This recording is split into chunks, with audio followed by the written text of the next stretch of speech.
Charlie ম্যাঙ্গার কিভাবে এত জটিল সব সিদ্ধান্ত নিতেন, আজকের এই পর্বে আমরা তার সেই অসাধারণ মানসিক কৌশলগুলোই বোঝার চেষ্টা করব।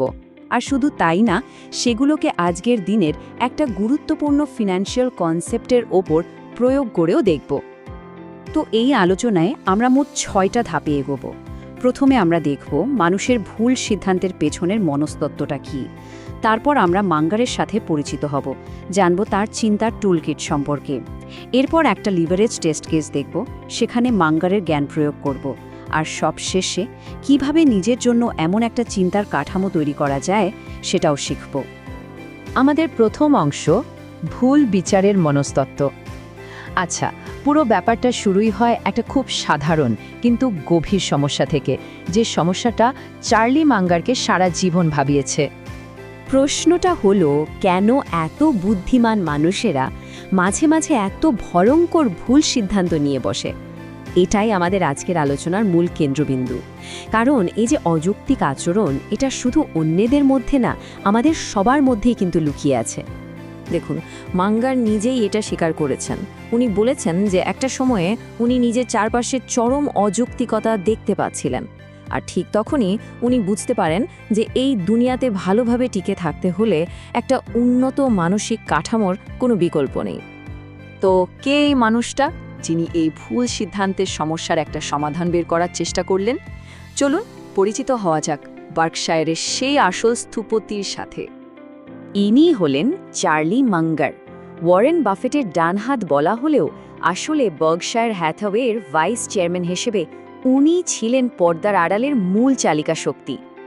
খোদ ওয়ারেন বাফেটই বলেছেন চার্লিকেই স্থপতি হিসেবে কৃতিত্ব দেওয়া উচিত। এই একটা কথা থেকেই কিন্তু বোঝা যায় মাঙ্গার শুধু একজন পার্টনার ছিলেন না, তিনি ছিলেন আধুনিক বার্কশায়ার হ্যাথাওয়ের আসল আর্কিটেক্ট বা রূপকার।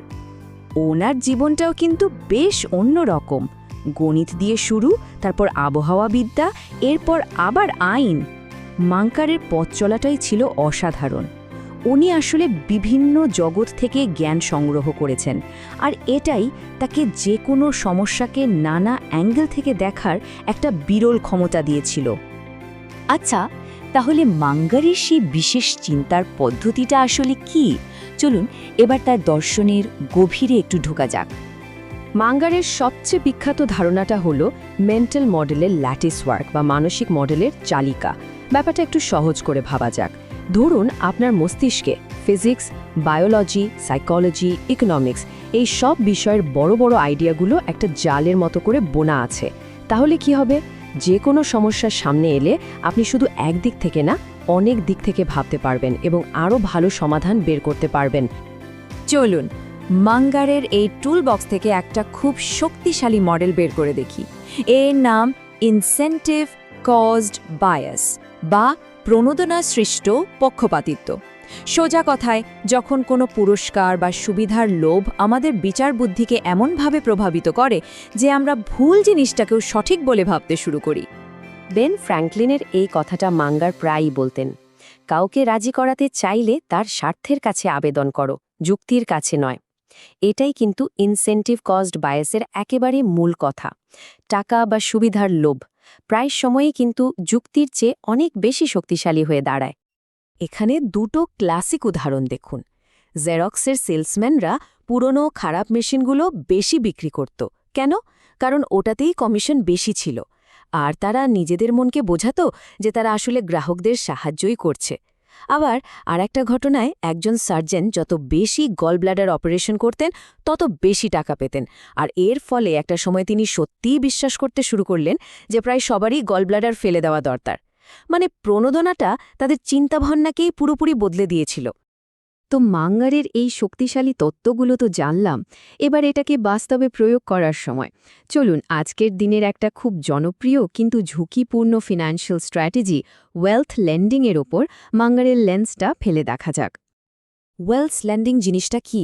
একদম সহজ কথায় এটা হলো আপনার যে বিনিয়োগ আছে, যেমন শেয়ার বা বন্ড, সেগুলো বিক্রি না করে সেগুলোকে জামানত রেখে তার উপর ঋণ নেওয়া। এতে হয় কি, আপনার হাতে নগদ টাকাও আসে, আবার আপনার বিনিয়োগগুলো বাড়তে থাকে।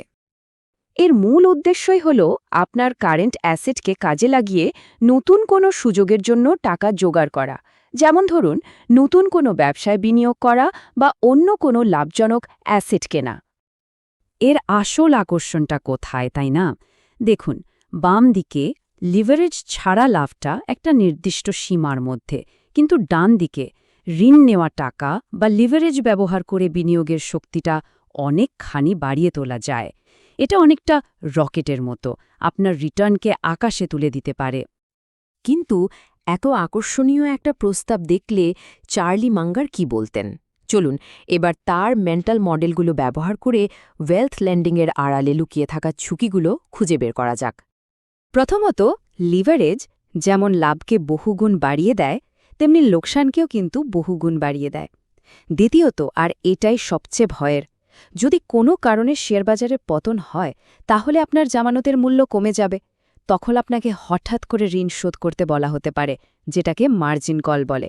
আর এর ফলে আপনাকে হয়তো অনেক কম দামে আপনার শেয়ারগুলো বিক্রি করে দিতে হতে পারে। লিভারেজ আসলেই একটা দুধারী তলোয়ার।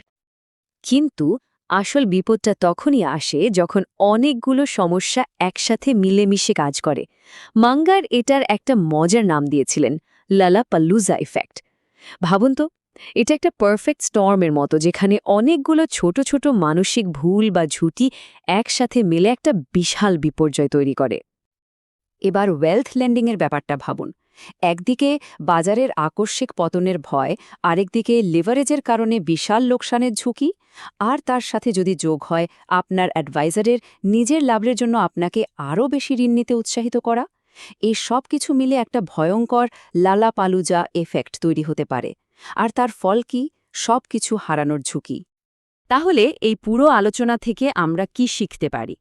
কিভাবে নিজেদেরকে এই ধরনের বিপর্যয় থেকে রক্ষা করা সম্ভব? মাঙ্গার প্রায় বলতেন, যার কাছে শুধু একটা হাতুড়ি আছে, তার চোখে সব সমস্যাই একটা পেরেকের মতো। এর মানে কি?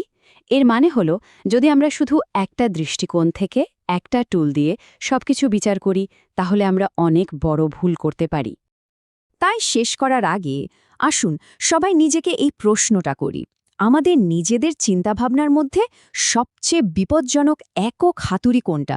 এমন কোনো একটা বিশ্বাস বা ধারণা কি আছে, যা আমাদের অন্য সম্ভাবনাগুলো দেখতে বাধা দিচ্ছে?